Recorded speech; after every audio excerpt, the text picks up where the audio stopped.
Red Sox fans have longed to hear it. The Boston Red Sox are world champions.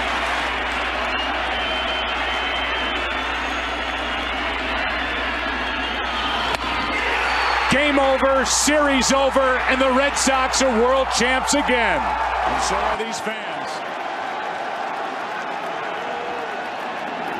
It hasn't happened at Fenway Park for 95 years. The Red Sox are world champions. Boston organization has been well run for a long time now. From the top on down, here comes a 1-2 pitch. Red Sox win the World Series. 5-1 the final tonight. And the best team in baseball wins it all in 2018. The Red Sox have won the World Championship. The Boston Red Sox beat the Los Angeles Dodgers 5-1. They win the World Series 4-1. And the Red Sox become the first team in the 21st century with 4 World Championships. Can you believe it? Welcome, everybody, to another episode of the Pesky Podcast. I am the Ritt. As always, I have my man DC back, and we brought a little pinch hitting from the bench. We got Sox addict Melissa. What's going on? Not much. Just had fun watching that game today. Oh man, the Red Sox are looking good again. It's been a little while since we've all been on here. Lots happening. But Sox addict, let's start with you. What's been going on? Just watching the Sox, making shirts, and that's pretty much it. I have girls' weekend this weekend with my partner in crime, the pesky party girl. It's her birthday. Oh yeah. So yeah, we're getting together. Happy birthday! Early birthday, Christina. Yeah, it'll be we'll celebrate this weekend, but it's the 24th. Oh yeah.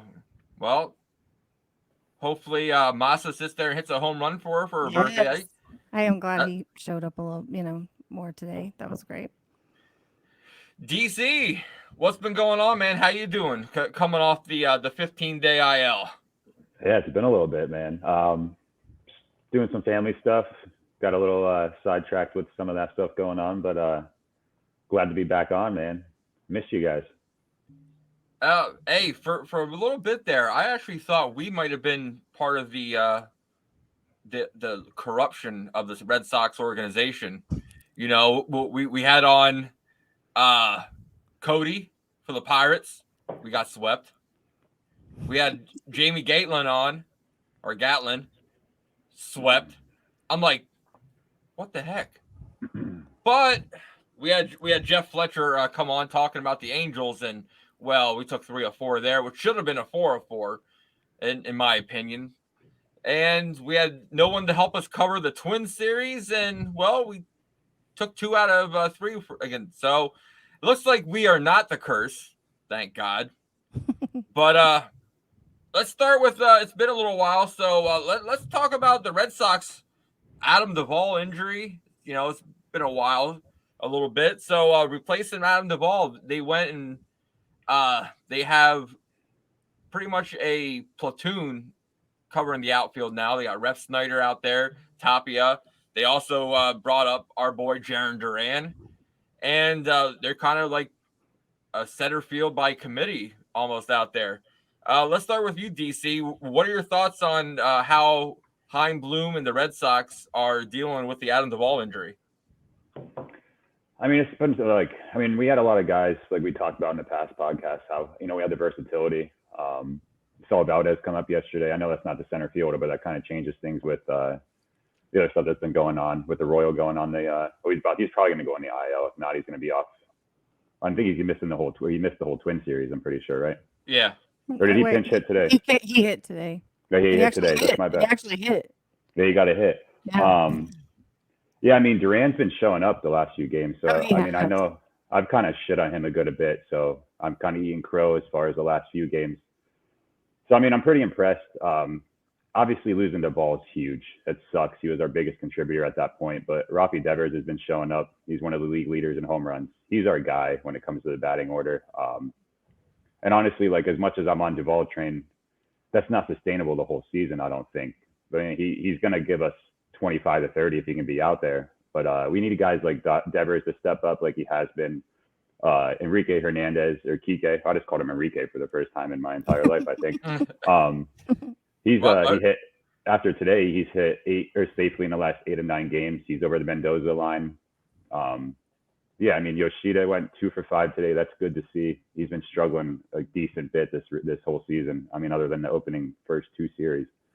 But yeah, I've been impressed with how they kind of put a Band-Aid on it. He showed up, man. I can't say. I was wrong. So far, I know it's very, very, very, very small sample size, but it seems like he's stepping up in the times we need it most. Yeah, Jarren Duran, 11 at bats. Has I think 3 extra base hits. All in key situations. And I love how today the post game interview, they were just talking, and he's like, I'm just here to have fun and play baseball. That's all Alex Cora is expecting from him. And I think that's really good that when you have a manager like Alex Cora who doesn't want to put pressure on a young guy, this possibly could be his last, ride or die for him. And if he can sit there and prove his worth, he can be on the roster for a sustainable amount of the future. So, Melissa, well, what are your thoughts on how they are replacing Adam Duvall? I mean, replacing him is like difficult. He was a lot of power, but I've been surprised with Duran. His batting stance changed. He's way more athletic. He's just he definitely worked on himself. And so I've been impressed because I've actually been somebody that's talked crap about him also. So I'm glad I'm not the only one. No, you're not the only one. So yeah, and of course, Devers, like he's just gonna keep being Devers, and that's good. So I think we're gonna be okay. I mean, honestly, when it first happened, I thought this is it. We're done. I mean, that was because I go to like panic mode. That Red Sox PTSD I like to talk about. It's, puts me in that trauma mode. So I was like, absolutely. Oh, no. Like, we're done. So honestly, the first game against the Twins, I was like, I went into it thinking, oh no, this is going to be bad. But it was good. So I'm feeling pretty good about that. I mean, yesterday was a down day. It was pretty bad, but I think defensively, we're doing a lot better.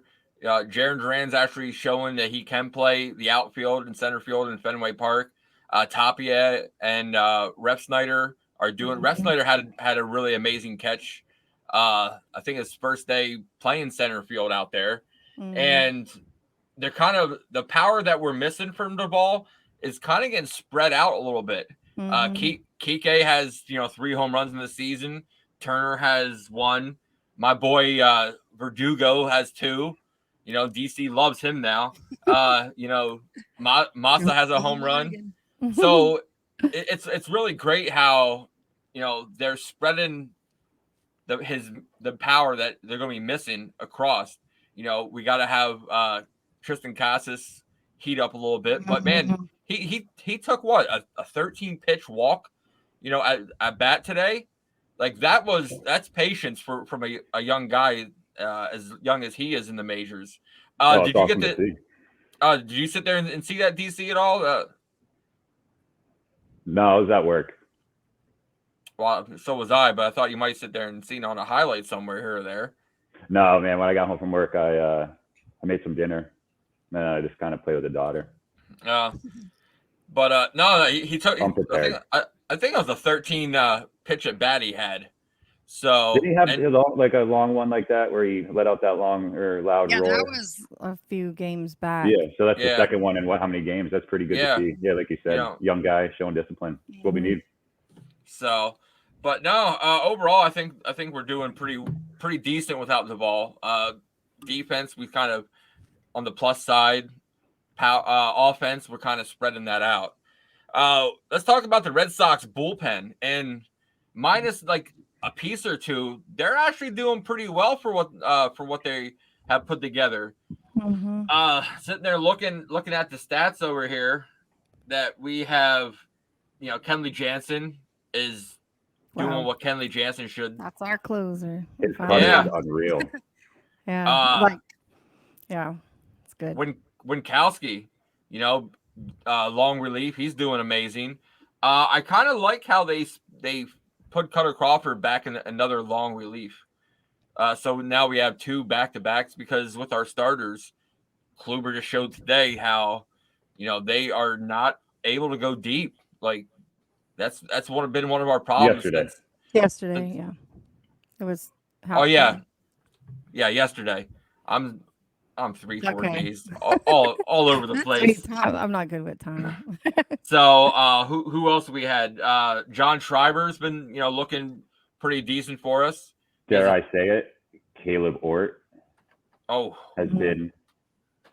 He hasn't allowed to run at least his last 4 appearances. He strikes out guys, pretty decent clip. I think he has 10 strikeouts and probably not that many innings. I think he struck out 2 in his last appearance. I mean, he scares the shit out of me when he's on the mound, but recently he's been getting it done. It's definitely better than Brazier. Yeah. Oh man. Zach Kelly, he's on the 60-day IL. Oh, man. But man, he was doing really well for us. Mm-hmm. He had a 3.68 ERA, and he was able to be confident when he went out there for us. Hold on. Sorry. Yeah, I mean, I'm pretty impressed with our bullpen recently. They've been used a lot, so that's what makes me a little nervous. So I'm really excited to have Cutter Crawford as an extra guy to be long relief. I mean, Chris Martin was pitching pretty decent before he got hurt. I mean, that was retroactive back to the 13th, so he should be back hopefully not too long after the 15 days rolls up. But Winkowski's has been decent for us. Long relief. Caleb Ort, like I said, man, he's got gas. He just has to keep his command. I get a heart attack every time he comes out, but I talk shit about him in my head, and I just think of the next tweet I'm gonna put, and then he proves me wrong.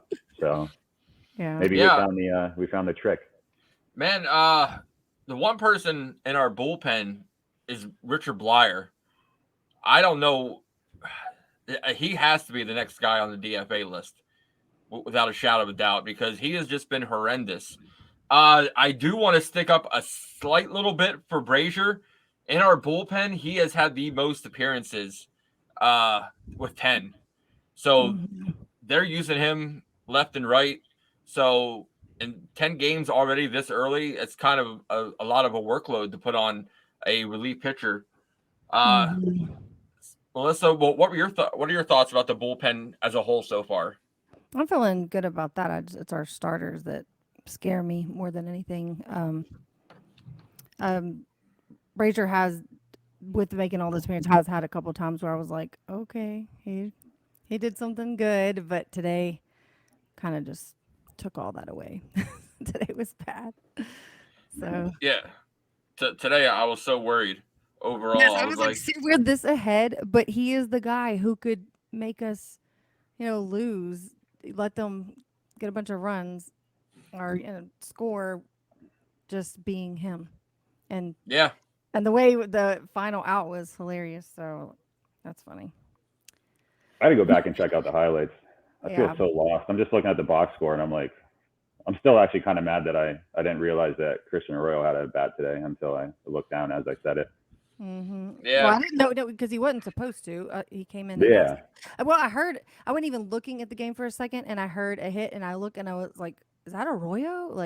And I first of all was surprised he got a hit. Second of all, just surprised he was in. I didn't expect that. Glad he's healthy though. I mean, I'm sure he'll end up back on the day-to-day.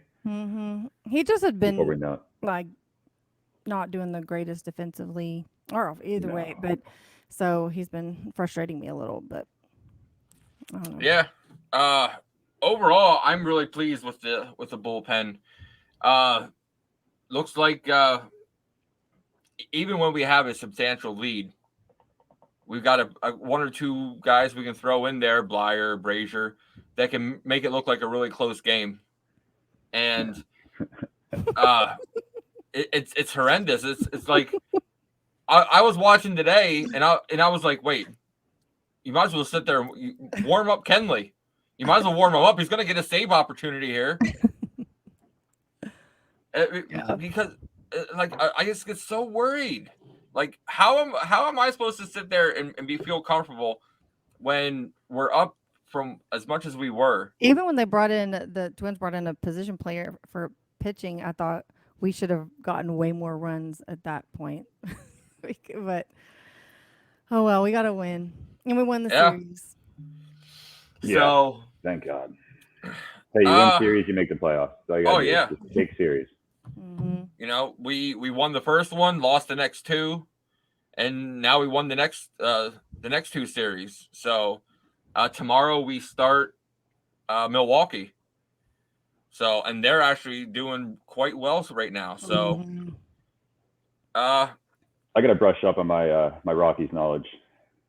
I didn't pay too much attention to them this year. The Brewers? Yeah. What did I say? The Rockies? I said Milwaukee. My bad. Oh. Somebody just said it fast. But or maybe I said Rockies. I don't know. I'm tired. I know. Hey, when you got a baby, you never know what's going to come out of your mouth. Like, I swear I'm not this dumb. I didn't even hardly watch baseball when I had a baby. There's no way. Like it was. So I couldn't. I do want to say, my baby loves watching baseball or any sports. She'll be freaking out. I'll put her on the bed and face her towards the TV, like on our side. Watches it for like 20 minutes and passes out. That's a good sign. That's a sign of intelligence right there. Didn't you sit there and say you put on the 2004, what was it, the ALCS or something?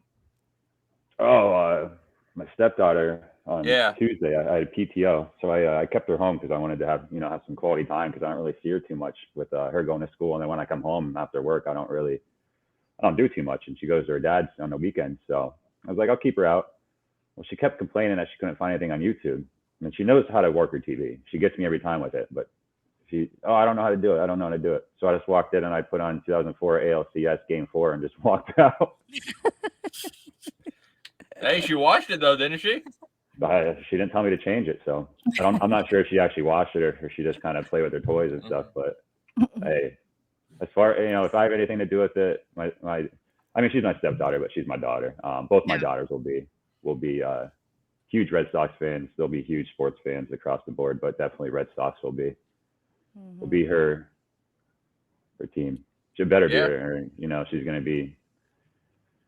She's gonna have a rough childhood if she's a Yankees fan. That was not allowed. I've been literally disowned. Like, get out of the house. That's what would happen. You see that sandbox out there underneath the carport? Christina always says my kid could be a serial killer before they could be a Yankees fan. That's what Christina as long as she takes care of us and doesn't kill me, then I'm all right. And just don't get caught because I don't want to be embarrassed and have my name out there like that. Yeah. Man, I can't wait till your daughter's old enough, DC, so I can be like, let Uncle Ritt tell you about the story how you could have been Xander. Yeah, you know what? I think I would have changed it, to be honest with you. Because he signed in December, right? Or was it, when did he sign? Yeah, December. It was before the baby was born. Yeah. It was definitely December. I remember the night. I would have changed that name. It would have hurt too much. I like the Padres. I lived in San Diego for a couple of months years ago. The year that they signed James Shields, Matt Kemp, Justin Upton, Craig Kimbrell. So I kind of have a soft spot for him because I went to a bunch of games while I lived there. I can't watch the games now. I don't even like to talk about it. I hate jumping on Twitter and seeing people talk about Bogey every time he does anything. It breaks my heart. I still remember the day at work, and I was just joking with him. I went and told our assistant manager, I'm like, yo, he's like, what? I said, when DC comes around here, tell him that Xander Bogaerts just signed. Who did I say? Dodgers. Bogaerts just signed with the Dodgers. So it's your fault that we lost Xander. And it was so funny because It Oh was my funny gosh, because Oh. our assistant manager knows nothing about baseball except for he says he's a Pirates fan. So, like I said, he knows nothing about baseball. And it was so funny because he told him that with a straight face. And to see DC's face go, You would not be my friend. oh, anymore man. if you did this. Oh, wait, he could fire you? Does he have the power to fire you? I Oh, don't. Oh, you don't? Okay. You don't? I mean, I could You put could my get him stay fired, in. though? Okay, well, then. I could put my that's stay what in, would- but I can't. That's what would I have can't. happened. Yeah, not yet. Oh. I'm not high on that totem Oh, pole yeah, yet. that was bad. That was a bad night for me. Like, oh, I mean, I went to like this Christmas party and I was all, just kept checking my phone. I came home and I thought everything was good. I'm just sitting down having a glass of wine. And then I hear my son, like, I started another episode over of a show I was watching. I hear my son from the other room go, no. And I was like, oh, I'm sorry. Is the TV too loud? Am I keeping you awake? And he's like, we lost him. And I was like, I thought he was joking. And yeah, then I just went and cried in the shower. I woke up and I was like, wait, is this a joke? Like, Yeah. legit. I was like, this has to be a joke. Did we work that day? Yeah. I think. And- You wore you son of a. Yeah, because I said that I was like, man, this has got to be a joke. And then all of a sudden I'm like, dude, I went, grabbed my Xander Bogaerts jersey and wore it that day just for him. Oh, no. It wasn't the Xander Bogaerts jersey. It was the All-Star Game David Ortiz jersey when they were in San Diego. So it was the San Diego colors. And he sits there and looks at me. This is all your fault. He looks at me with total disgust. We might have to edit this part out. No, I think you should definitely keep it. I mean, you might lose followers. No, I'm just kidding. Just kidding. Oh man, just think when Joey comes on, and then this story gets brought up. I'm like, whoa, that gets circling around. Next thing you know, I'm like banned from Fenway Park. Like, but man, No. I forgot all about that. You son of a bitch. oh, I didn't. Oh, my So, goodness. but I got us off track. My bad. oh no, hey, I love going down those rabbit holes. But the Red Sox lineup, up until today and yesterday, seemed to be in self-destruct mode. Casas, can't get a hit. Massa is struggling at the plate. It seemed for the longest time the only two players that was doing any good was my boy Doogie and Devers. Yeah. So, what are you guys' thoughts right now on how well they've turned around a little bit compared to what they were, with say Tampa Bay series, DC? Yeah, I mean, this past series, other than the second game, has been night and day from our offense with Tampa. I mean, they were basically non-existent in my opinion. Kind of like I touched on at the beginning of the show. I'm excited to see Kike, coming out of his slump. 8 of the last 9 he's hit safely. Yoshida got 2 knocks today. I mean, that could jumpstart him. Duran has been impressing me, and I mean, Rafi Devers, man, I think he could hit 40 home runs this year easily. He's mashing the ball. I mean, he'll have a couple games where he's kind of, not really existing, but it's early in the season. I think once starts warming up, he's going to start hitting bombs, man. But yeah, overall, the lineup really scared me about a week ago.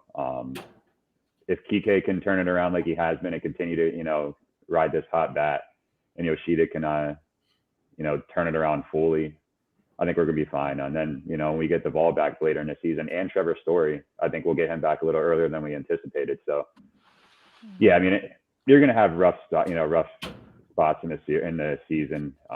There's going to be times where the offense is stagnant, but I think this team has a really good offensive attack, and I'm not too worried. I would like to cut down on the strikeouts, but other than that, I'm excited to see what I saw from the Twin series, because the Tampa Bay series, man, that kind of put me in a depression a little bit. I'm not going to lie. Mhm. Yeah. That's rough. And even look at our catchers. Before the season started, there was 3 catchers: Alfaro, Wong, and McGuire were all kind of battling for the spots, or so we thought. And now Wong he's thrown out a lot of batters. He's got that defensive presence now. On the offensive side, Reese McGuire has been on fire. Before today's game, he's batting .406. Both catchers have 4 doubles on the season. So they're getting those extra base hits that we need from, the 8 spot, the 9 spot, somewhere along those lines. Melissa, well, what are your thoughts of how they started turning everything around? It's kind of, I want to bring it up again, the PTSD. It's like whenever things start going good, I'm like, oh God, they're gonna go bad again. It's just, but I honestly, with the Twins doing so well, I was surprised that we beat them in the series. But I always try to be optimistic. I really do. Even if in the back of my head, I'm like, oh, this is gonna be bad. I try not to say it. Don't put it out there. But I've been happy with it. And then we've had Chang has done some good stuff. I'm like, he had the paternity day, and but today he got a good hit, and so I don't know. I'm excited to keep watching. I'm a little nervous for this next series, because I think that they're doing pretty good. They're like 14-5, so we'll see. Yeah. Like you said, just trying to be optimistic. I try to stay sunshiny. Man, I like it. Yesterday we brought Emmanuel Valdez up to the roster, and he got his first major league hit. Major league hit, and his first and second major league error. Like he was when he was on the Woo Sox, he was known. I think they took away the second error. I think. Did they? I think they did. I think they recalled and took it away. So I think he only had 1 error in that game. But I'm not positive. He was known for his defense down in AAA, and man, coming up to Fenway Park, I don't know if it was the Fenway jitters or what, but man, he got at least 1 error. And what were your guys' thoughts, and what'd you like to see about Valdez yesterday, Melissa? I would honestly think that I was really excited that he was coming up because I have been frustrated with Arroyo. And I thought like he can kind of play in that area and just do better. But that being his first time and he got a hit, and I would say it could have been worse. Like so, I know there were like mixed emotions when they said they were sending him back down or whatever. But I think that was the right call for now. But it was just exciting to see him because I've just heard so much. Yeah, he was one of the 2 main pieces in the Christian Vasquez trade last year. Yeah. So, and you had to think it was just going to be a 1, maybe 2 day stint, because the only reason they brought him up was because Chang was going on the paternity leave. So, he's been a Red Sox fan. Like, so I didn't know that part that he's a Red Sox fan, and so he was very excited to be able to. I mean, that's just crazy. Can you imagine? Like, that's awesome. Just growing up. Like growing up and then just playing. Yeah, your first major league debut is in Fenway Park. You get your first hit in Fenway Park. Being a lifelong fan, that's pretty amazing. DC, what were your thoughts seeing Valdez was getting called up? It's pretty cool. I've been looking forward to him coming up for, since he got traded here. After I did some reading on him, he can mash. He mashed in minors last year. I knew it was going to be a quick one, especially with the paternity list being 1 to 3 days. And I guess, it was a telling sign. I didn't do any reading about it, but I don't know if they said if Arroyo was available off the bench today going into the game. I wasn't sure if they did, so it makes sense that he got sent back down. Really cool to see he got 2 hits, in his debut. Error doesn't really bother me. That's going to happen. First game up there. But yeah, I'm excited to see what he can do if he has any. He's going to have plenty of opportunity this year, I think, especially with the way our middle infield is. If we have injuries in the outfield, if Kike needs to go out to center field like he is doing now and bouncing back and forth. And with the Royals struggling, and with his history with injuries, Valdez is going to have opportunities up in Boston this year. And I think he'll do pretty well. He'll have just like anybody else that's coming up from the minors and not spending. And he hasn't had any time in the majors, so there's gonna be growing pains. So I'm not too worried. Excited he got 2 hits though. That's awesome. Yeah, I kind of can't personally wait till next month, DC, when we could possibly be asking Mr. Valdez what were his thoughts on his Fenway Park debut, his first career hit. So yeah, man, I'm. Did we talk about this already, or no, talk about what? Not on air, DC. Go ahead. did it listen though? Yeah, I know all. I figured. Yeah, so we got press passes to when the Woo Sox. I messed that up. There's too many W's there, man. Yeah, I say it wrong. I'm used to how they say it down in Maryland, but yeah, I mean we got press passes for when they go to Scranton Wilkes-Barre Railroad Riders, which is an hour from our house. I'm really excited for that opportunity. To be honest with you, I wasn't expecting that when he told me to check my email. So I'm stoked, man. I can't wait to check it out. Go down there for at least 2, or go up there for at least 2 games, maybe 3. See what happens, depending what my PTO looks like in a month. Yeah, I was stoked, and I want to sit there and throw out a big shout out to the VP of the Woo Sox, Joe Braley, for helping us out, getting us the right direction. Great interview he had coming on, and man, he really sit there and helped us out. He even said if we ever get to go up to Worcestershire, did I say that right? Worcester. How do you say like the salt, like Worcestershire sauce? That's that. Worcestershire. No, it's Worcestershire. I know exactly. I have literally went on YouTube to make sure I'm saying it right. But it's Worcester. That's how you say it. It does not look like it. It looks like Worcester, whatever. But anyway, it's Worcester. I just realized today. You got some weird dialect in PA. Yeah. Well, I just realized today. I hate mispronouncing things, so it's like a thing. Yeah. Well, the whole interview with Joe Braley, I was saying it wrong. A lot of people do. No, a lot of people. If you're not from there, I think a lot of people.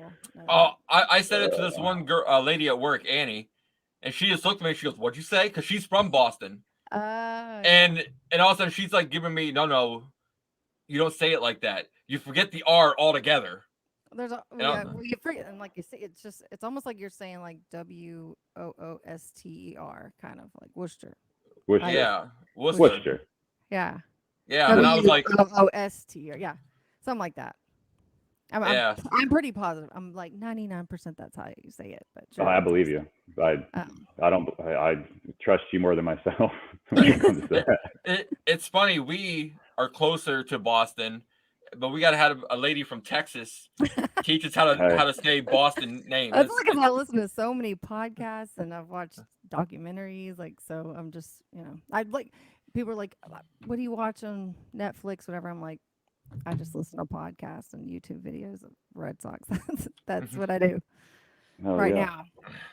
So, but hey, next up is the greatest segment in podcasting today. I can't remember who else also does this segment after we already did.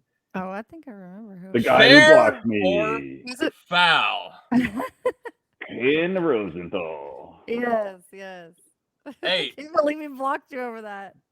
Oh, yeah. I told Elvin Drellick, fuck you. But no, fair or foul. It's a Pesky Podcast tradition. So we're going to bring it back for this episode. So fair or foul. The first topic is the Red Sox will turn around and finish above 500 by the end of April. Fair or foul? DC?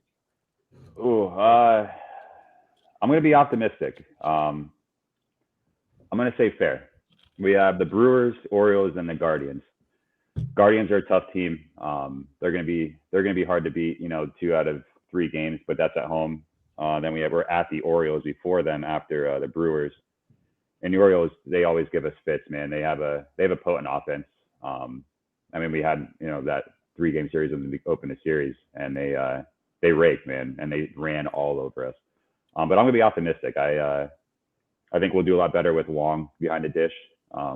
With his defensive ability to be able to throw out runners. but I'm going to say fair. I think we are about 2-3 games over 500. Okay. Melissa, what about 10 you? and 10 right now, so. I want to say fair so bad. Well, you know what? Wait, can you cuss on this? Yeah, I've been cussing all show. Yeah. You know. Well, I'm just gonna say. I hope it's fucking fair. That's what I'm gonna say. That's what I love it. Oh, my man, Doogie. That's what I'm gonna say. Because it's I think it'll be tough. I think it is possible. So I'm gonna say, I hope it's fucking fair. That's what I'm gonna say. Okay.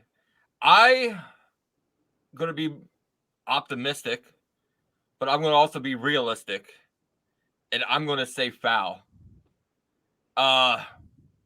We play, like they said, we play the Brewers. That's going to be a tough series.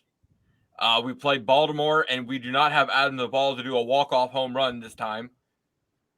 And we play the Guardians. So I'm going to be realistic, and I will say foul. We will be 2 games under 500 by the end of April. So I think that is very, very realistic. And that's, but, please be fucking fair. Please. yes. I'm gonna switch the orders because now Verdugo next up in fair or foul. Verdugo is the truth at the leadoff spot. Melissa, let's start with you. That is absolutely fair. That is beyond fair. That is like gone. DC, come on, you got to be on the train. But Come over to the Verdugo side. Once you are finally on the train, I know you're at the station. You're at the station right now. You're about ready to buy. I got my ticket punched. I'm about to step up. Okay. Hey, that one of the last podcasts I was on with Melissa and Christina, and obviously you, I owned up. I said I've been hard on Verdugo. But ever since he got traded here, I don't know what it is. I just haven't liked them. And I think it, like I said, it plays You're not alone in that. There's a lot of people. Yeah. And it's nothing that he does. It's just, like I said, and not to bring up the Betts trade. Mookie Betts was one of my favorite players that crushed me when he got traded. And, when you trade Mookie Betts, you expect to get, instant impact. And, he was really good in 2020 for us, but that's a shortened season. So I don't read into that too much. And balls were juiced, those couple years and around that aspect. But, he's hitting 329, 14 runs, a couple home runs, big hits.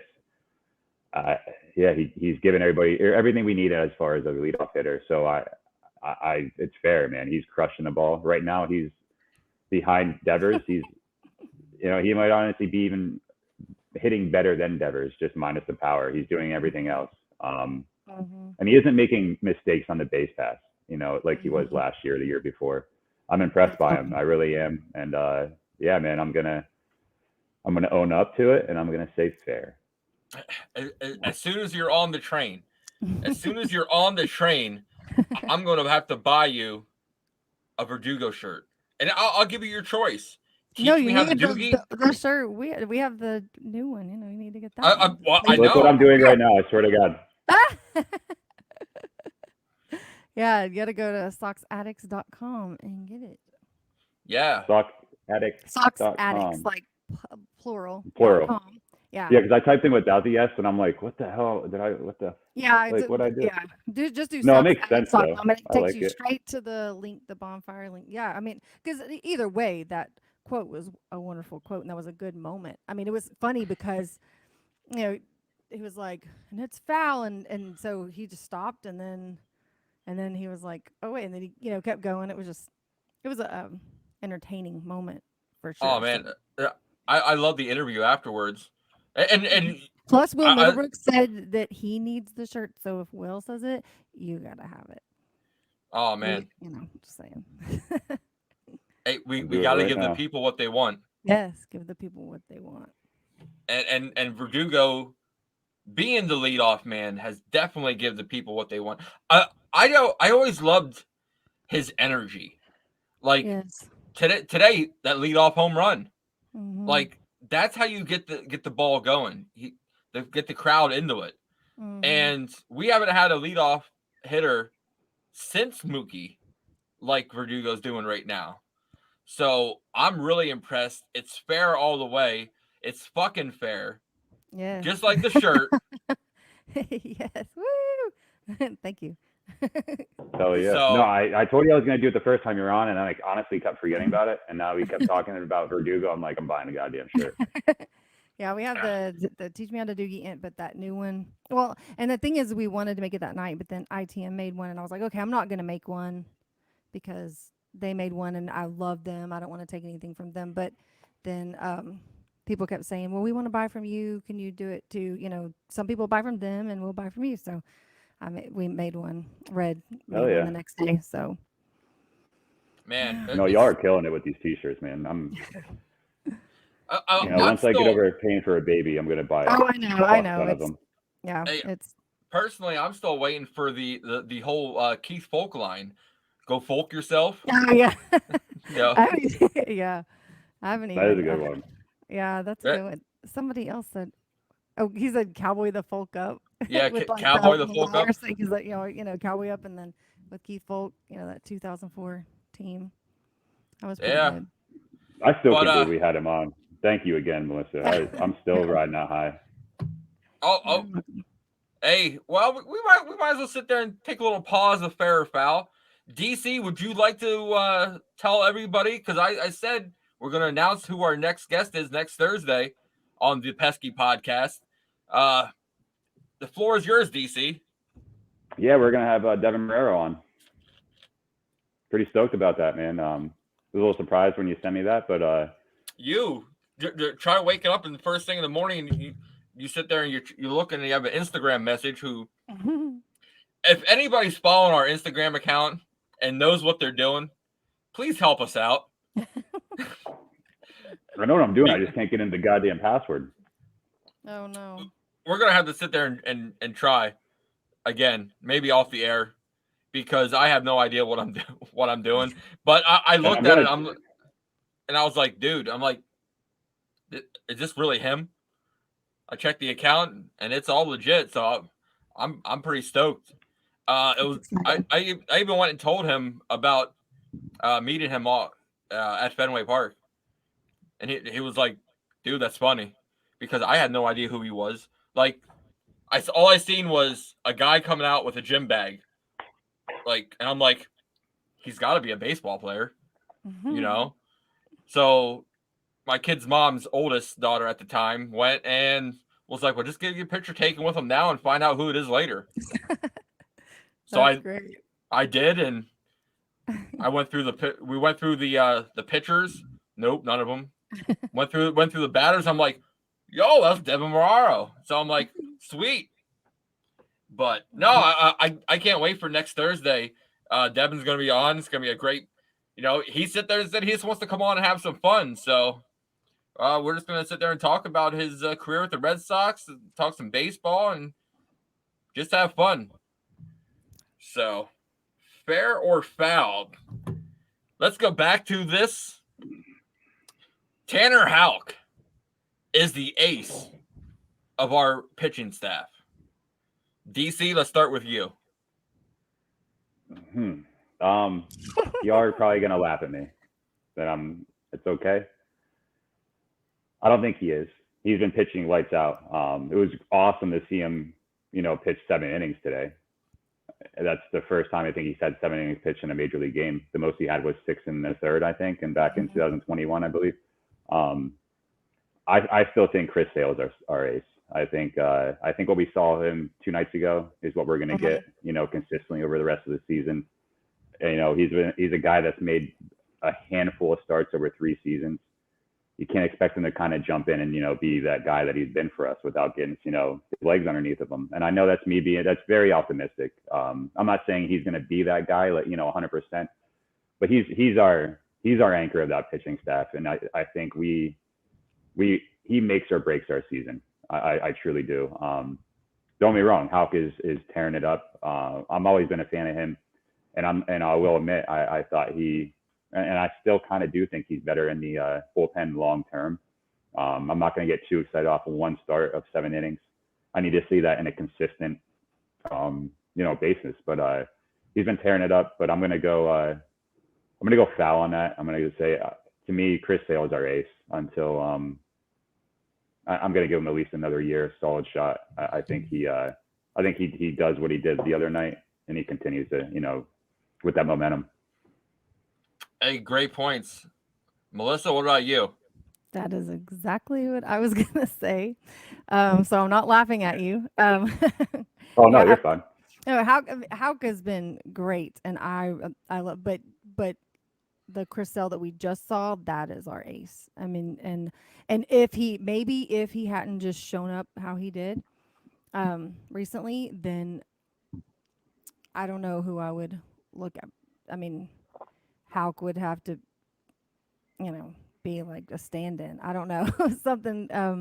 But yeah, Chris Sale is definitely the ace. I feel like when he's doing well, look what it does. It fires up the rest of the team. Also, it's not just that. It's like, well, okay, this is Chris Sale. He's back.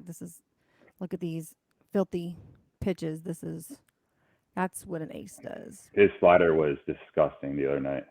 Filthy. It was like, and his expression, like, because even whenever he's pitching and he's not doing as well, he doesn't have that like crazy look in his eye. He had that crazy look. I was like, yes, this is Chris Sale. I'm gonna be honest with you. It was cool seeing him have fun, in spring training and all that. But I want that dog.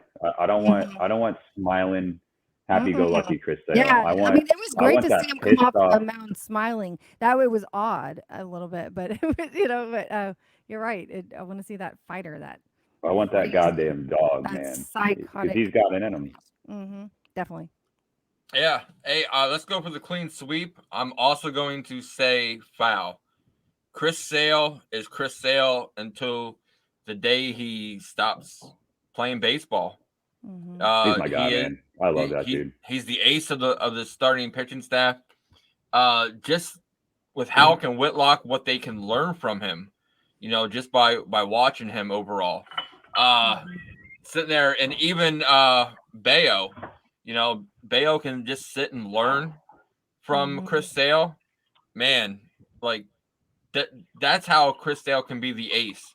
Not only going out and pitching like he did yesterday, but also, showing the others how to step up. Role. Yes, you are exactly right. So I'm going to also say foul. Chris Sale is the ace.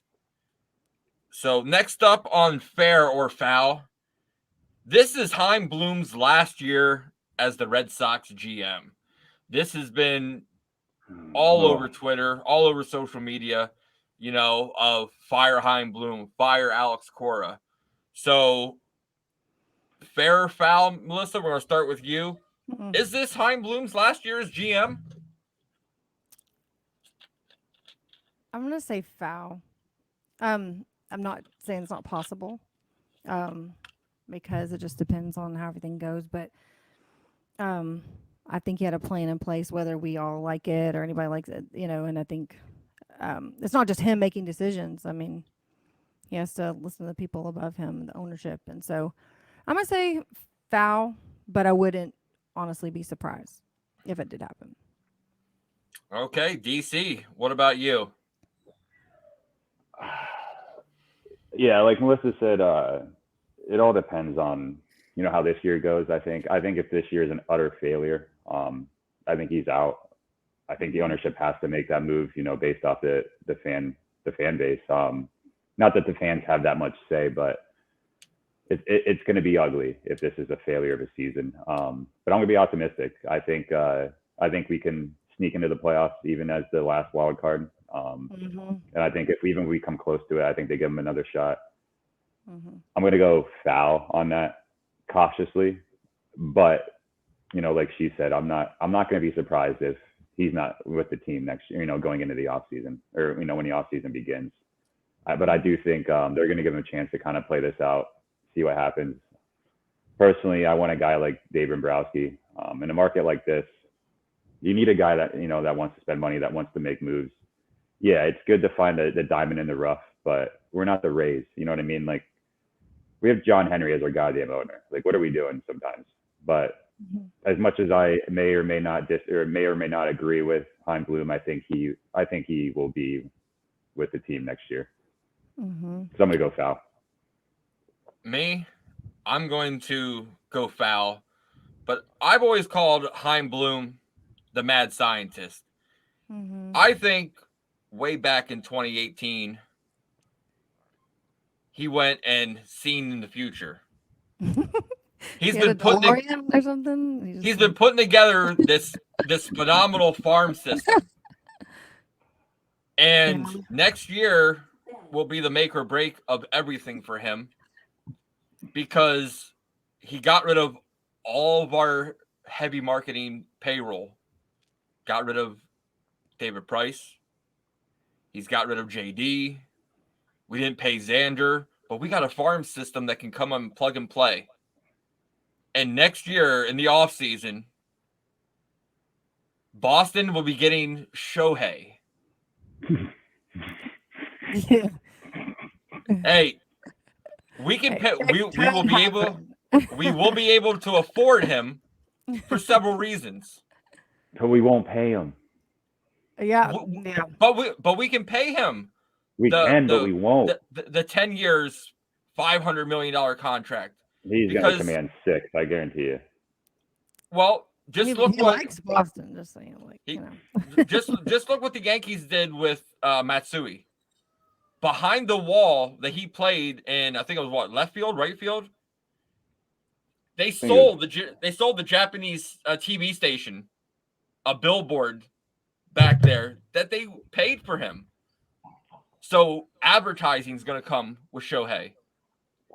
All the merchandise from Shohei, you're gonna pay for over half the contract.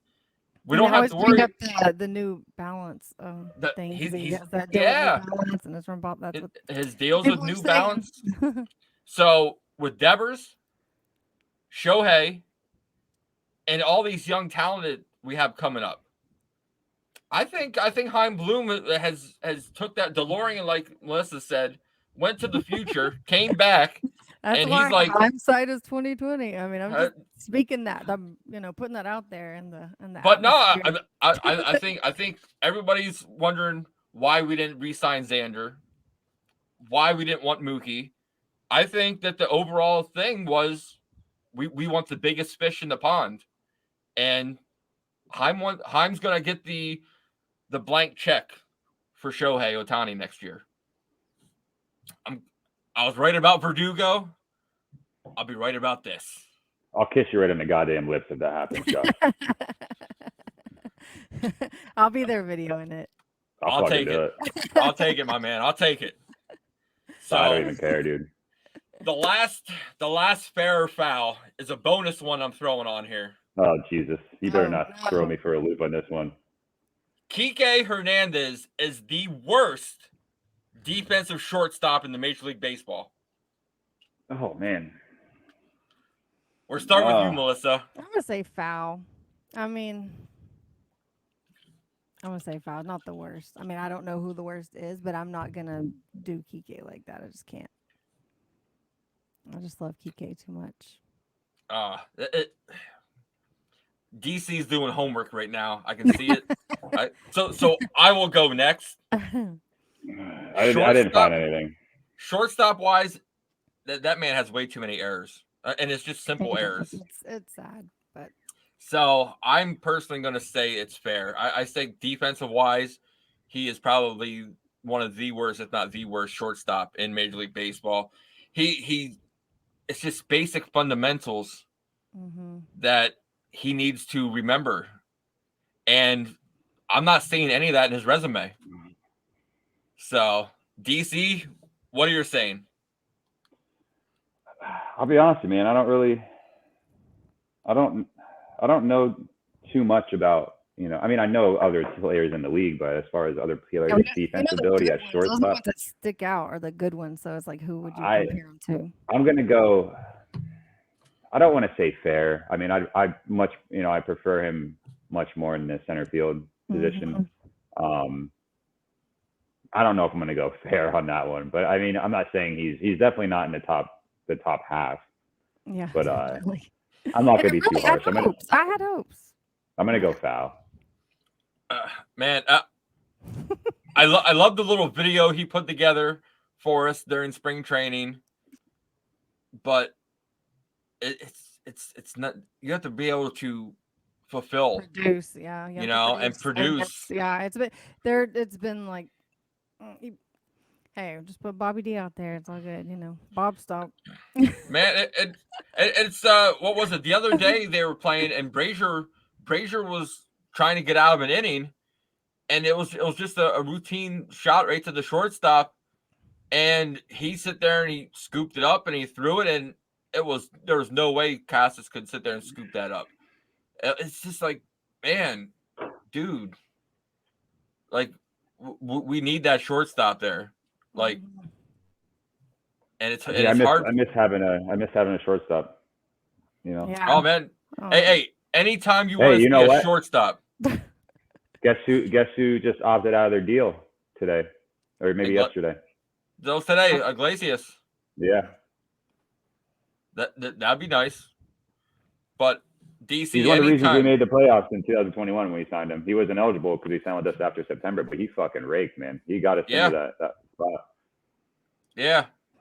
But man, anytime you want to sit there and see, anytime you want to see a shortstop, dude, head right over to our YouTube channel, search the Pesky Podcast, subscribe, and then go down to the videos where you can sit there and see a great Xander Bogaerts tribute video.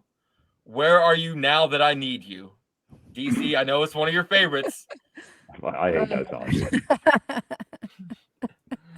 So, oh man, guys, that was a great fair or foul segment. Glad we brought that back. A lot of great stuff coming up in the works. You know, Devin Moraro's coming up. We got our guy talking Andy talking about the Brewers coming up here a little bit. We got we're gonna sit there and do some live coverage when we go to the Woo Sox games. Man, a lot of big things are happening, and it wouldn't have happened without all you guys listening to us. So, guys, make sure you check us out.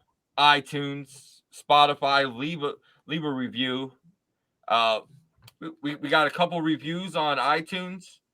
Let's see if I can pull one up right now and see. I'll read it right here on the air.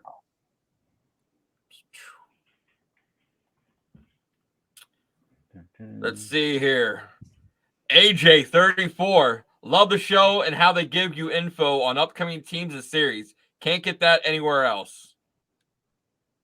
Let's see here. Team Soko, my go-to source for everything Red Sox. The episodes released so far have been great preview of the upcoming season. Can't wait to hear what's next. Country Angel. Shout out Chris Okolowski. Love the chemo and the passion you two have. Let's go Sox. Man, thanks for the reviews on iTunes. But let's some closing thoughts before we hit the interview with Andy talking Brewers. Closing thoughts. Lots of good vibes for the series that's starting. That's pretty much. We still need to plan that. Us all going to Fenway.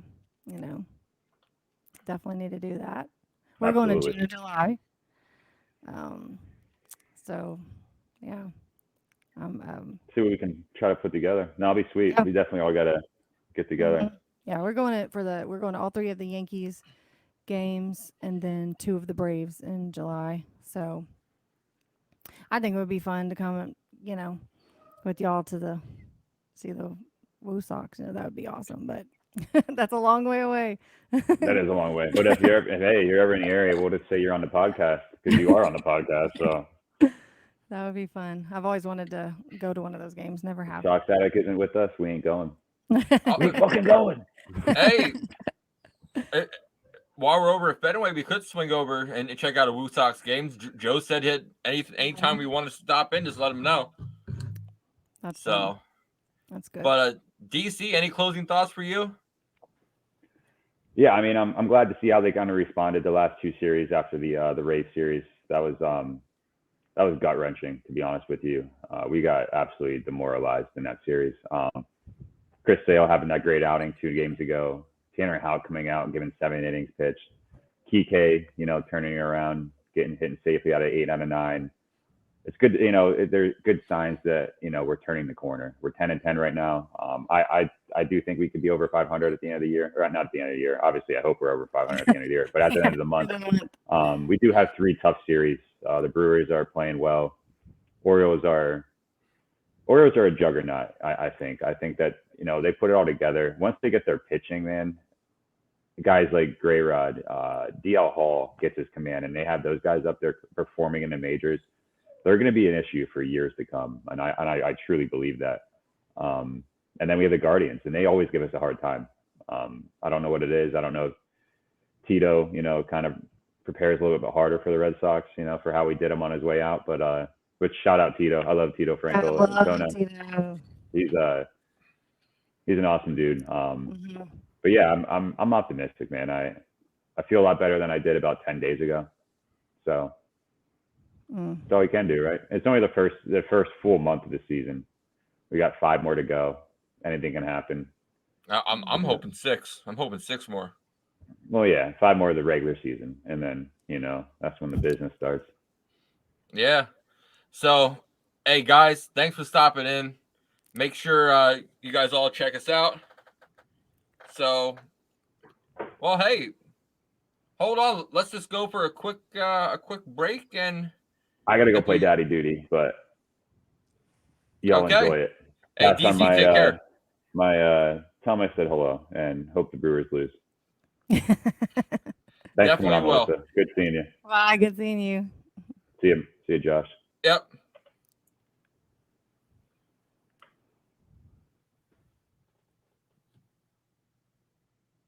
So, yeah, let's sit there and go right to our interview here with Andy. Be a quick moment, but no, the Brewers are coming up. If you don't mind, Melissa, you want to stick around? I can stick around. We're sitting there and we're talking Brewers with Andy. Man, let's sit there and talk a little preview of what's going on with the upcoming series. Yeah, they got pretty good. Yeah, they got Peralta on the mound tomorrow against us. Miley, and then man, we face Corbin Burns. So, well, let's bring on Andy, and we're gonna talk a little Brewers, guys. Hey, Andy, what's going on, man? How you doing?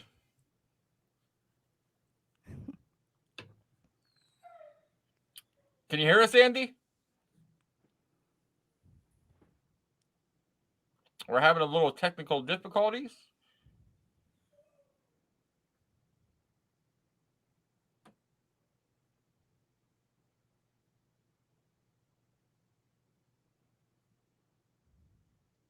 Well, while Andy's fixing that, yeah, we got Pavetta going out. We got Whitlock. And we got Brian. Man, Brian Bayo's going against Burns. Like, why do we keep doing it to that kid? That had to be a head trip to go against Ohtani for him. For Bayo. Yeah. I can't imagine. Oh, man, going against Ohtani. Now he's going against Corbin Burns. Woo!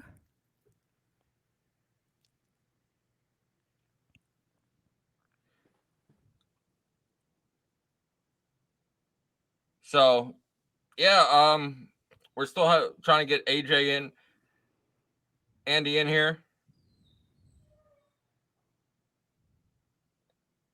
And, man, but we got Brian Bayo once again, like, going against Burns. But, no, overall, like, Milwaukee's just been ridiculous. Mm-hmm. Milwaukee is 14-5. They're sitting there and they're leading their division. Yeah, they're in the 700. Let's see, where was it? Yeah. So yeah, and surprisingly, the Pirates are right behind them. That's what's whenever we played them, I was like, maybe they're just. It made me feel better if they're actually a good team. It seems like that may be the case. Yeah, we had Cody Duncan on talking about the Pirates, and they're a young team, and they're all on fire right now at the same time. You know, their pitching staff is just ridiculous. Just like Milwaukee's, like they're up there, and no one thought that they would be competing like they are. No, not at all. Not at all. No, they went and had they traded Josh Hader last year. And man, it's just overall they're just producing, they're dominating. So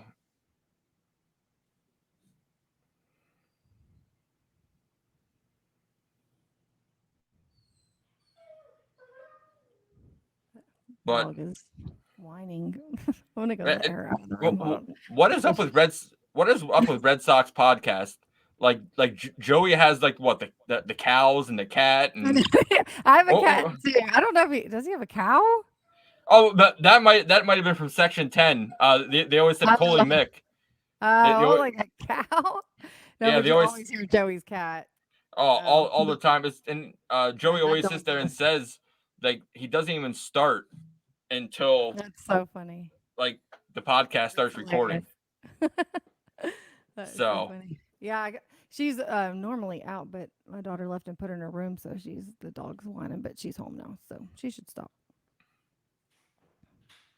I think maybe he didn't allow, you have to allow permission for them to use your yeah. Maybe that's what I'm guessing. Yeah, he said he's gonna switch over to his phone and jump on. Oh, okay. So, but hey, I can't wait to sit there and talk to him because the Brewers are one of those exciting teams so far this year.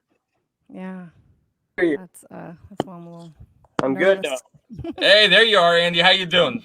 Good. How are you? Not bad. Man, can't wait to sit there and talk a little Brewers baseball with you. Talk about the upcoming series against the Red Sox. You guys are starting out the season on fire, 14-5. So, tell everybody a little bit about yourself first. Well, I'm a lifelong Brewers fan. I started watching the Brewers back in the late 80s with Robin Yount, Paul Molitor. I remember when Pat Listash won the Rookie of the Year, Teddy Higuera, stuff like that. And then, you go through a pretty rough spell in the 90s, okay baseball. And then probably the last 15 years, we've had some competitive teams and some really good baseball players from the Brewers All-Stars, whether it was Prince Fielder or Corey Hart, Ryan Braun. Don't yell at me for that one. He's still a good ball player, but, he had his little issues. So, love watching the Brewers. It's a little challenge out here now because they got this Bally thing going on that runs, that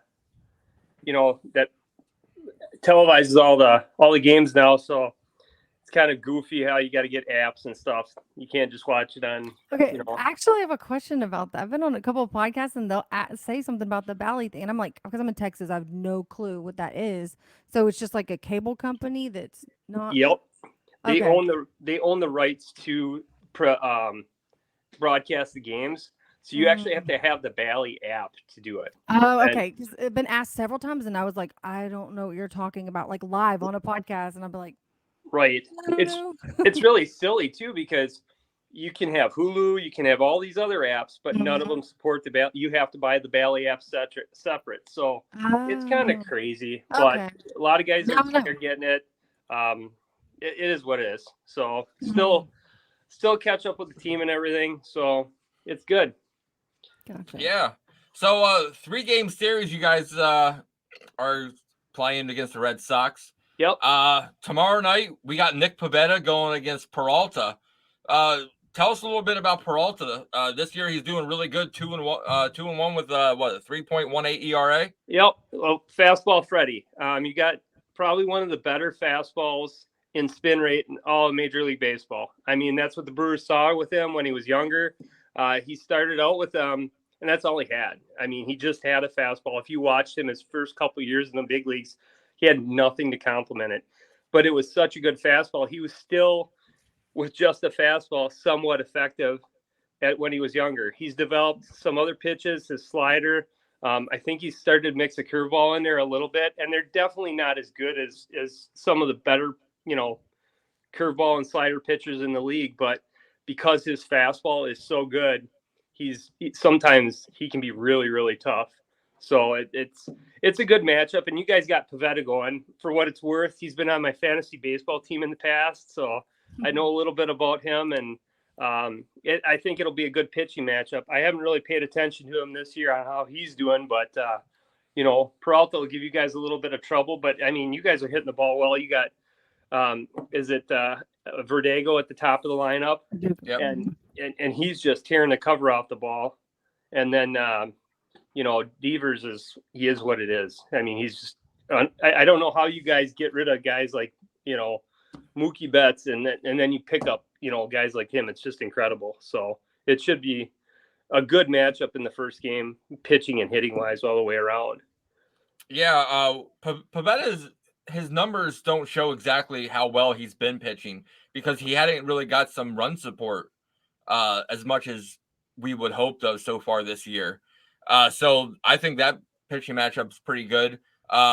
Today, Melissa, would you sit there and say would be the first all around great, like starting pitching and hitting all complementing each other at once, even the bullpen up until Ryan Brazier? Mm-hmm. It was odd because it's not been what we've had so far. I mean, we've had some good times where it'd be good and then it would be scary. But today was good. I've actually, my throat kind of hurts from screaming so much during the game. I yelled a lot. Yeah. So next up, starting pitching, we got Whitlock we're throwing out there against Miley. So tell everybody a little bit about Miley. Well, he's really reinvented himself, I guess, in my opinion, in the last couple of years. He's bounced around from different team to team. He's back with the Brewers this year. And Wade Miley, it's kind of what you're seeing with some of these pitchers as they get older, is they learn that they need to become more and more crafty. I mean, Wade Miley, it kind of reminds me of, he's not going to overpower you by any means, but you're going to guess what he's going to throw. And he's got the kitchen sink to throw at you, So he's kind of becoming one of those throwback pitchers from the early 90s where you're not going to throw hard, but he's going to dot the corners. He's going to mix stuff in, and you're not going to know what's coming. I think, if I remember right, his last outing, I think he went 8 innings. He either went 7 or 8 against Darvish, and Darvish had 12 strikeouts for the Padres, and Miley beat him. I mean, he's that crafty veteran that, he goes up on the mound and he looks, I quote unquote, if I can say this on here, a dirt ball. I mean, his hair's everywhere, big beard. I mean, but he's going to make you work for everything you get. You won't know what's coming. So it should be a good matchup. On the flip side, he's not going to overpower you. So if you guys, get on his fastball, if you can, get on him, he's hittable. It's just whether you can't get caught guessing is really what it is with him.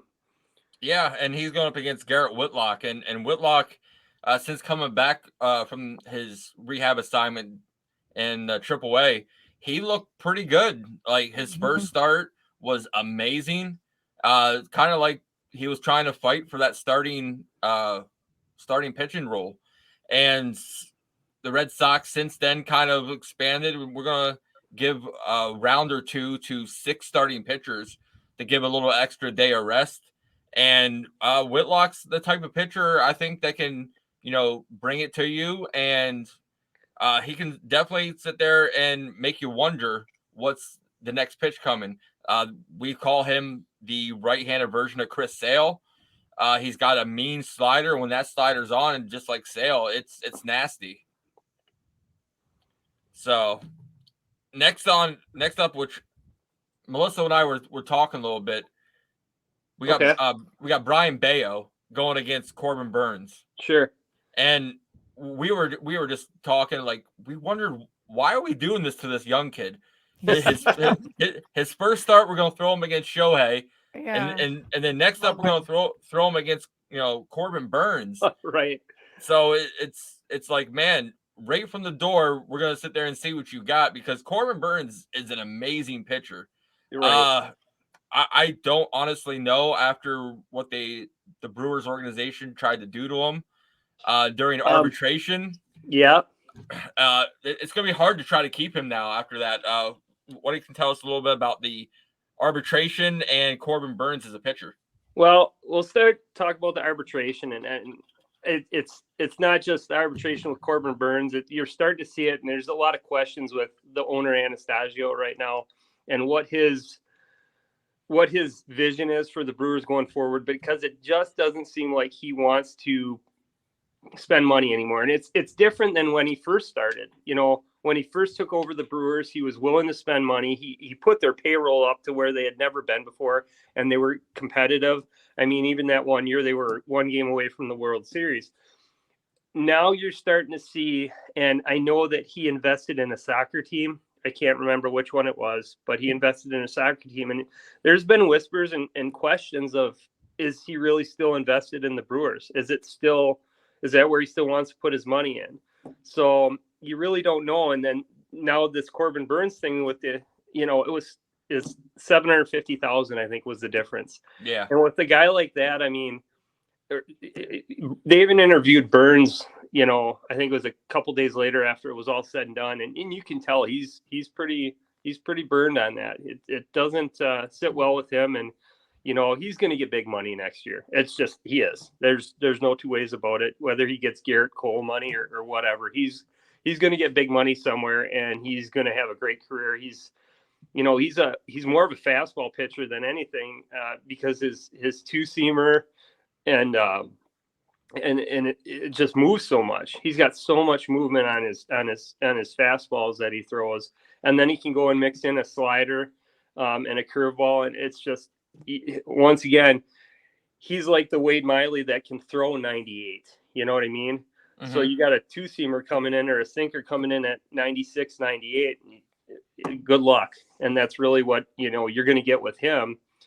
He started out the year, his first start, and it might have been even his second start, were pretty rough, but he's righted the ship, and last two starts, he's just been cruising. So, that's a tough one, especially if you got a rookie going up against him. So, yeah, and Bayo's, he has a lot of potential. He worked with Pedro in the offseason on his changeup.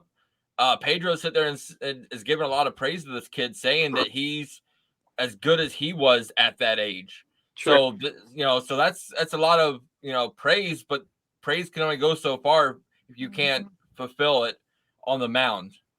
Right. So that's going to be another one of those must-see matchups that you're going to have to watch and see how it plays out, because Bayo didn't look too good on Marathon Monday against Shohei, and your second start on paper doesn't look too good itself there. I'm going to believe in Bayo, just saying. I'm just going to choose to. Well, he really is good. You guys got the lineup that can do damage at times. So, I mean, it's not going to be a walk in the park for Burns by any means. Can I ask you guys a question? I was thinking about this today. What's so Casas, is that how you say it? Casas, Tristan Casas? Casas. Mm-hmm. So what do you guys think of him? I follow a lot of baseball, so I do follow some of the Red Sox, and I have a couple on my fantasy team, and that I've heard that he's kind of seeming like he's a little bit lost right now. It seems like he did okay last night, but hasn't been really swinging the bat like I think they expected. Is that kind of your take on that too? Unless you want to start this one? Yeah.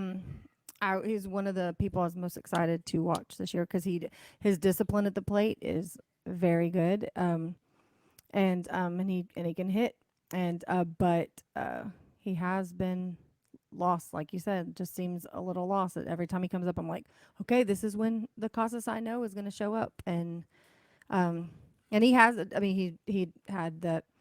We had all the balls, and he was so disciplined, and so it's just I guess I'm gonna hope that he shows up the Casas that I know he can be. But you're right, he has been lost. Yeah, Casas, he's only batting 130. He does show he has power. He has 2 home runs, with 7 RBIs. I love. It's going to take a little while for him to get going, but I love how patient he is. Today he had a 13 pitch at bat, and it ended in a walk. So he has patience to wait for his pitch. It's just he's not getting taking his time to get when he hits the ball. It's not for power, all the time. He's lining out, he's grounding out, and I just love how young this kid is to where he is able to be patient. Yes, because that discipline is crazy. Yeah, because the plate discipline is one of the hardest things to learn in professional baseball, and he's already got the plate discipline down. Now he just needs to hit some contact with the ball, and everything else should fall right in place. Well, that's good to hear. Like I said, he's on my fantasy team, so hey, I just want to see him go a little bit. So yeah. Let's talk about hitters for the Brewers. You guys got some new guys on the team this year. Talk a little bit about the Brewers lineup. Well, so they have Christian Yelich at the leading off. He's been leading off most of the year. Last year, towards the end of the year, they said he started to have some exit velocity, similar to when he won his MVPs. But he's been super inconsistent again this year. He'll go 3 for 4, and then 2 games in a row he'll go 0 for 4. When I watch him, he seems to be a lot. It's like he's behind the ball, like the 96, 97, 98. It doesn't seem like to me he can catch up to that anymore. He barrels them, but they're always opposite field, which is fine. But if you remember, and anybody that watched him during his MVP campaigns, he could hit the ball all over the field, whether it was pulling the ball, dead center, left to right, it was everywhere. So he's not what he once was, but they have him up there because I'll be honest, I don't know why they have him there.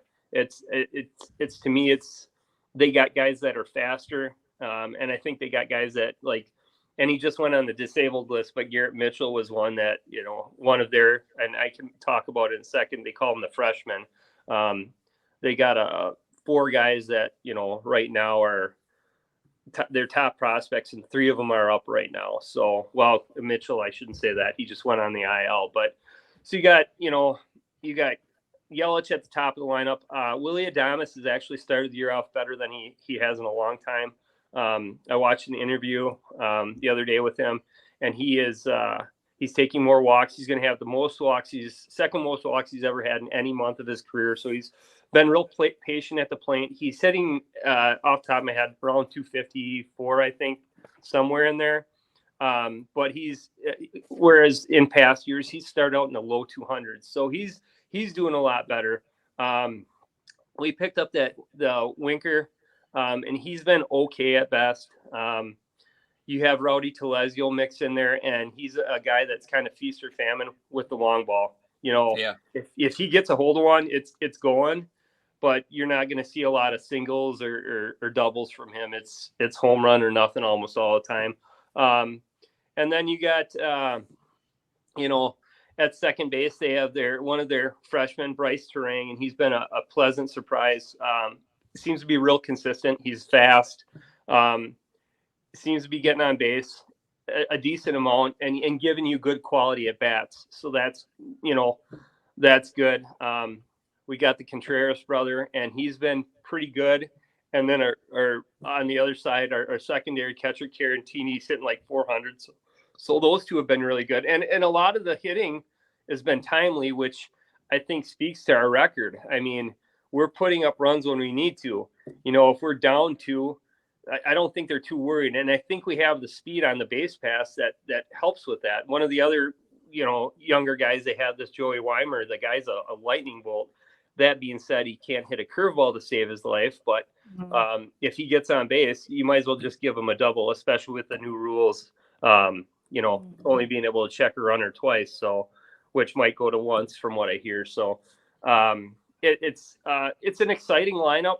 There's a lot of it's a lot of speed, which I like with some of these young guys, which we haven't had in the last couple of years. So it's kind of, they're moving guys around. There's a little bit more small ball being played.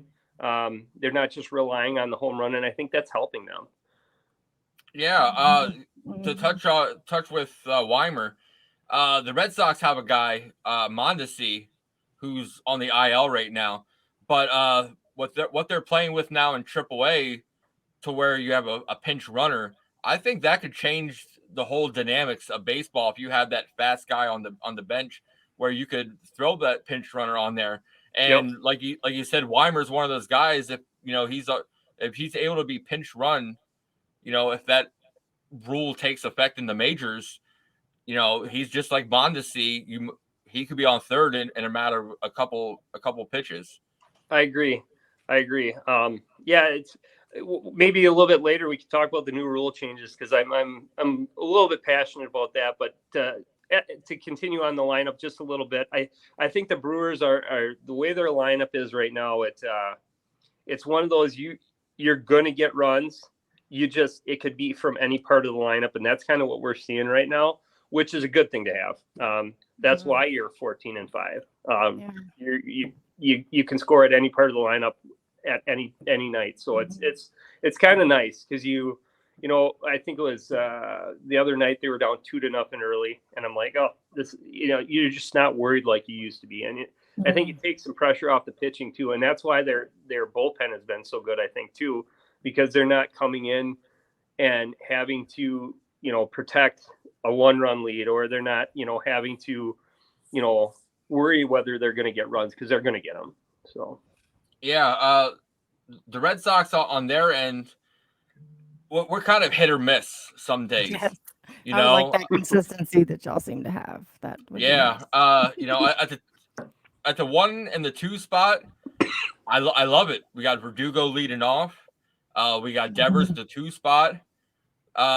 Justin Turner, it's hit or miss sometimes. Then we got Massa, and he's just been struggling. He had a small stint where he was just day to day with a tight hammy. We've got Kike Hernandez, who's been heating up lately. So he's one of the key pieces we need to get going and moving forward. We got let's see here, Christian Arroyo and Yu Chang. They're kind of splitting second base right now.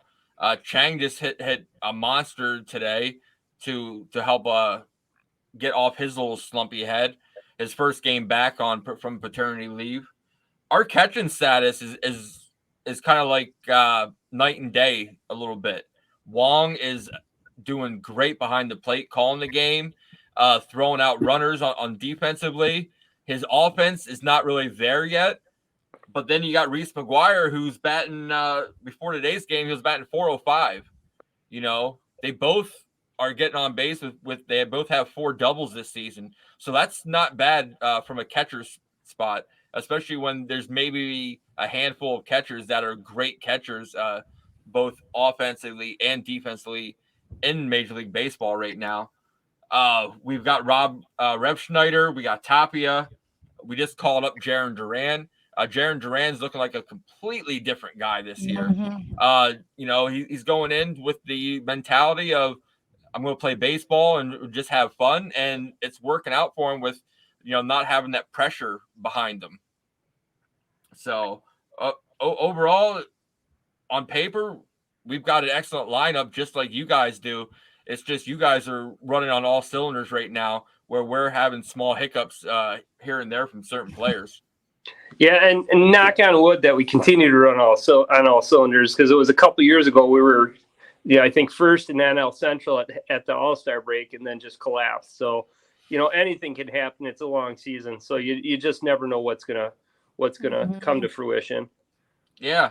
So let's head over to the bullpen wise. You guys' bullpen. You guys lost and traded Josh Hader last year.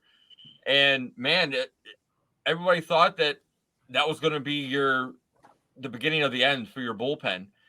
But it's that you guys are still rebuilt a little bit, and you're just as strong as you ever been without Hader. Right. So it's real interesting. I think Chris Hook is an excellent pitching coach. You can see that they're the Brewers organization as a whole, they have their pitching lab down in Arizona, and you can just see the development of pitchers over the years from them in the last probably 5 to 7 years. Hader. Now we have Devin Williams, Corbin Burns,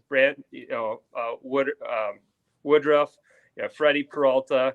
They got Ashby, Hauser. So you get all these pitchers that are just they develop them, and it's incredible. And now you look at, like you said, you trade away Hader, and now you have Devin Williams, who has a filthy changeup. They call it the airbender. I mean, it just, you don't know what it's going to do, but it's coming in there and it's going to go one way or another. And it just makes hitters look silly. And then, I'll be honest, half these new middle relief guys are new this year. I mean, the Strzelecki guy, last year, he wasn't even on their radar last year. And now he's throwing really well for them. He's a little rough last night, but it's crazy. Matt Bush has kind of resurrected his career a little bit as a middle relief guy. He was with the Rangers for a long time. We got a new guy, Wilson. Like I said, some of these guys are brand new, and you've seen them pitch a few times so far. So I'm not, the main parts, but it's crazy. They've been able, that bullpen, which you could call it a patchwork bullpen, because it's new. Has been just fantastic. So I'll get to know them better as the year goes on, but we're 19 games in, and like so many new faces in that bullpen. Like you said, they trade away guys, and it's like they didn't miss a beat. So it's pretty awesome. And Devin Williams is just what it is. You got a guy that can push it between 95 to 98 with his fastball, and then throw you a changeup that falls off of a shelf either to the right or left. You just don't know what it's going to do, and it makes guys look like they've never swung a bat before. So it's pretty awesome. Yeah, I love how Devin Williams just moved into the closer role like he didn't miss a beat.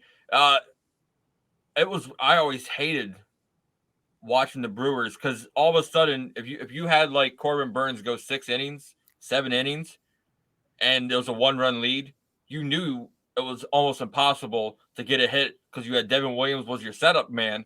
Yep. And then Hader came in as your closer, and it's like, what do you do against them? You know what I mean? Right. And now it's your setup man is kind of by committee right now, with all these new middle relief guys. There hasn't been really a set person right now. But it's been working for him. So if it isn't broke right now, don't fix it. I don't know if you'll see a designated setup guy. It seems like Council, is kind of just feeling it out right now, but all of them are performing. So it may be a situation where it's a lefty on lefty matchup or whatever it is. So. Yeah. The Red Sox, like the Brewers, went out and got pretty much a complete, makeover on the Red Sox bullpen. We started from the back. We got Kenley Jansen. Yep. Then we went and got Martin. Martin's on the 15-day IL. We have Blyer. We've got Schreiber, Zach Kelly, Caleb Ort. We've got Ryan Brazier. But then we got Josh Winkowski, who has transitioned to be an amazing long relief guy for us. Now we also brought back up Cutter Crawford, and he's also doing that role, which our starting pitching right now is, we don't know if they're going to go 3 innings, 5 innings, or 7 innings. But I'm so glad we've got Winkowski and Cutter Crawford now to kind of eat up those innings in between. Melissa, we talked a little bit earlier about our bullpen. compare last year's bullpen to this year's, and what are your thoughts on how much they've changed and improved? Oh, last year was not fun at all. This year, oh yeah, it's definitely much better. Our bullpen has actually been the better of our pitching. Of course, our starting it's kind of hit or miss, and a lot of times more miss. So yeah, I feel more comfortable, especially with having a closer that can come in now. That it's not he's a closer, and you can feel confident in that. That feels good to know when Jansen comes in. It's it's I looked the other day, and it seems like he's doing pretty well. I mean, he seems to be throwing the ball really well still. Still seems to be his dominant self that he's been for whether it was the Dodgers or even earlier in his career. Yeah. So we're gonna do a little quick thing where we go. Name one Red Sox player that you would not want to face. Bottom of the ninth, 2 outs.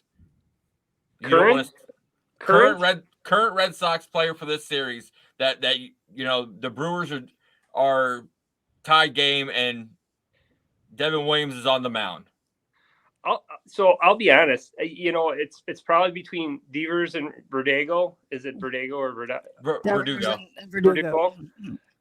But I would think it seems Verdugo is just putting the bat on the ball. You know what I mean? It's where Devers is he's got the power, but I think Verdugo, he just puts the bat on the ball. It just seems like that's what he's doing. He's this more year. consistent right now for sure, without question, and that's probably the guy I wouldn't want to see. Exactly. He's going to get on base, or he's going to hit a double, or he's got power too. He's become a really good ball player for you guys, and maybe hopefully for a long time. I'm kind of a fan, because he's come up through the organization. It seems like they developed him. If I'm right, I believe I'm right. We got him from the Dodgers. Yeah, well, we traded him for the Mookie Betts trade. Sure, but he came up. But he was still young. Yeah. And he just seems like he's, what is he, 24, 25, something like that? I think he's older than that. I thought he was 27. I thought he was, about 27, 28, but let me see. Verdugo age. And he struggled a little bit, like 26. So 26. and he kind of struggled last year, and Alex Cora told him about himself. And at first he got kind of offended, and then he was like, you know what, I'm gonna work on the off season, and he definitely did. He trimmed up. He is more disciplined at the plate. He's definitely better.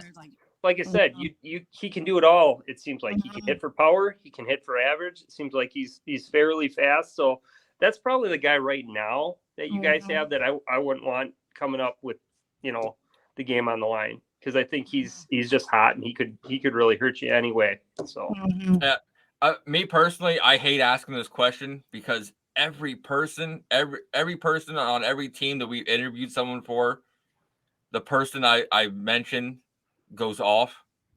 But I'm going to sit there and say Brian Anderson. Yeah. Oh my gosh. Brian Anderson. I loved watching him down in Miami. Now that he's on the Brewers, he's turned it up because he gets to play a lot more every day. He has 3 home runs, 15 RBIs. He's batting .273. He's one of those guys that I'm afraid of right now, and I wouldn't want to sit there and have him up the bat. And it's crazy because I totally forgot about him when we were talking earlier, and it's kind of like your new toy that you have that's super cool, and I'm waiting for him to cool off, but he's not. Like, he's tearing the cover off the ball, and he's doing amazing. And like I said, maybe he's going to cool off, but maybe this everyday thing that he gets here, and just a new team, sometimes that can change everything for somebody. So hopefully he continues, because it's going to be a little bit of a log jam too for us when Urias comes back. He's on the IL. and they've been real high on him the last couple of years, and he's done well. And he's was young, and now he's been in the league a few years, so we're excited about him. But we have depth with that infield, which is, like I said, is fantastic. So, hopefully Anderson continues to get more time to play, but it'll be real interesting once Urias comes back, because he was, I think there was an anticipated platoon there between those two. So we'll have to see what happens. So 3-game series. Who are you picking for your Brewers 3-game series MVP? Oh, I think I'm going to take a stab at and say that I'm going to go with Terang, because he's one of the, like I said, the freshman we call him, and he's exciting to watch. It seems like he's smooth. He's got a real feel for the game. He's fast. And I just think as the year continues to progress, he doesn't seem phased yet. He's not ripping the ball, but I just have a feeling with him. I just like him. And maybe that's just my bias of, hey, this is a new guy. But, man, he's shown up. On the field and defensively, he's been good. And I could be completely wrong. I might be just throwing a dart at the wall right now. And it could be, they've all been performing so well. Like you said, Anderson, Rowdy Tellez could come out and hit a home run. It's really hard to say, but maybe I'll just go with Terang and see what happens. I could be completely out of my mind here, and he may have a terrible series. But he's just seems like he's a cool cat. And it as a rookie, he just doesn't seem to be phased. So, Melissa, pick one for the Red Sox. Who's going to be our series MVP? I'm going to say Verdugo. I want to say Verdugo. He's, in fuego. He's on fire. He is, yeah. And I think when you catch on fire like that and you're doing so well that you just, catch that momentum, it's going to keep going. Yeah, he's feeling it. That's no doubt. There's no doubt. I'm going to say the series MVP will be on the pitching side. Okay. And it's gonna be Kenley Jansen. He's gonna. I'm predicting 2 innings pitched. I'm gonna say 5 strikeouts and no earned runs. So I'm gonna sit there and be optimistic. Kenley Jansen's gonna be our series MVP, getting 2 saves back to back. So it'll be a good series either way you look at it. I think you got 2 teams with. They both have a lot of talent. One is obviously super hot right now. And I think you guys are, as the year goes on, you're going to get where you need to be. I don't see you guys finishing towards the bottom. I think you'll finish in the top 3 in your division, 1, 2, or 3. You got a lot of new moving pieces. And once that team gels together, I think that's going to turn things around to where the whole team is performing. I just have that feeling, and I think Cora is a good manager to do that. So, yeah, I like the way you think. I mean, a lot of Red Sox fans would not agree because they're so negative. Oh my Lord, Twitter is just. Toxic. Twitter's evil sometimes. Oh man. So, last question, Andy. What's the series record going to be? 3-game series. Give us what the Brewers are going to do. Well, I think the Brewers take the series. I just think right now they're so consistent. So I think we'll take 2. You guys will get 1. But I think the games will be competitive. I don't think it's going to be an easy series for us by any means, unless you see us shut down your lineup, which I don't think that happens. As much as I believe in Freddie Peralta and Corbin Burns and Wade Miley in his last outing was unbelievable. I still think that you guys have a good lineup. That being said, our pitching just shut down the Padres. So, we have the pitching that can shut people down, and our hitting is really good right now. That being said, we could go out there or go against you guys and have a terrible series, but we haven't seen that yet. I think they've won every series they played. So I'm going to say Brewers take 2 out of 3, but with close games. Melissa, what about you? Unfortunately, I agree with him. Oh, I think they're going to take the series, if I'm honest. I mean, with the high I had today with the game, I would be like, oh, yeah, we're going to sweep. But to be realistic, just because their record is so good and their pitching is so good, like, I'm going to say that they're going to take it 2 out of 3. I mean, yeah, we're going to get 1. That's that. I hate to even say, and I'm the optimistic person. I'm like the one that's always, I don't like to even say it, but if I'm honest, that's what I'm going to go with. Well, I'm going to have to go and stick with my Kenley Jansen. If he's getting 2 saves, that means we got to go 2 and 1. 2 and 1. There you go. So I'm sitting there to say, I'm going to say Burns will be the one we probably are going to lose, but we can always surprise. We're going to win because Bayo is going to show up. That's what I'm saying. But overall, the one I'm more concerned about is the Wade Miley pitch, game. Like he said, Wade Miley was lights out last time he went out, and he's the one that scares me a little bit more than Burns, and that's saying something because Burns is a phenomenal pitcher. So, but Mookie Betts just takes over at shortstop. But anyways, it just came across my phone. I was like, but hey Andy, thanks for stopping by. Really appreciate talking Brewers Red Sox series with you. Because here at the Pesky Podcast, we try to bring people that know the teams, writers, reporters, podcasters, fans that love the people that we're playing against, so we can bring them on. So when the Red Sox fans listen, they can hear who we're going against, who to watch, and stuff like that. It's something that we do that I can't find anywhere else. And, we're glad that, Andy, you came on to talk some Brewers baseball with us. Well, it was real fun to be on. It's the first time I've done anything like this, and I love baseball. Like I said, I play in a fantasy keeper league. I'm watching baseball all the time. I'm kind of a baseball fanatic, so it's this was cool for me because obviously you see podcasts out there and you never get to kind of comment, and a lot of times you're sitting at home watching one, you're like, oh, come on, you didn't say that, really? And hopefully people weren't like, that guy didn't say that, really? Because that's what I say all the time. No, you did great. You did wonderful. I thought you had been on them. You seem like you're natural. Definitely natural. So, well, I enjoyed it, guys, and I'll try to I'll keep following the Pesky Podcast because I do enjoy the baseball updates from the Red Sox because it's still fun to see that and stuff like that. So, yeah, we got some great interviews we've had. We had Keith Folk on. Melissa helped us out getting Keith Folk on our podcast. We got Devin Marrero coming on.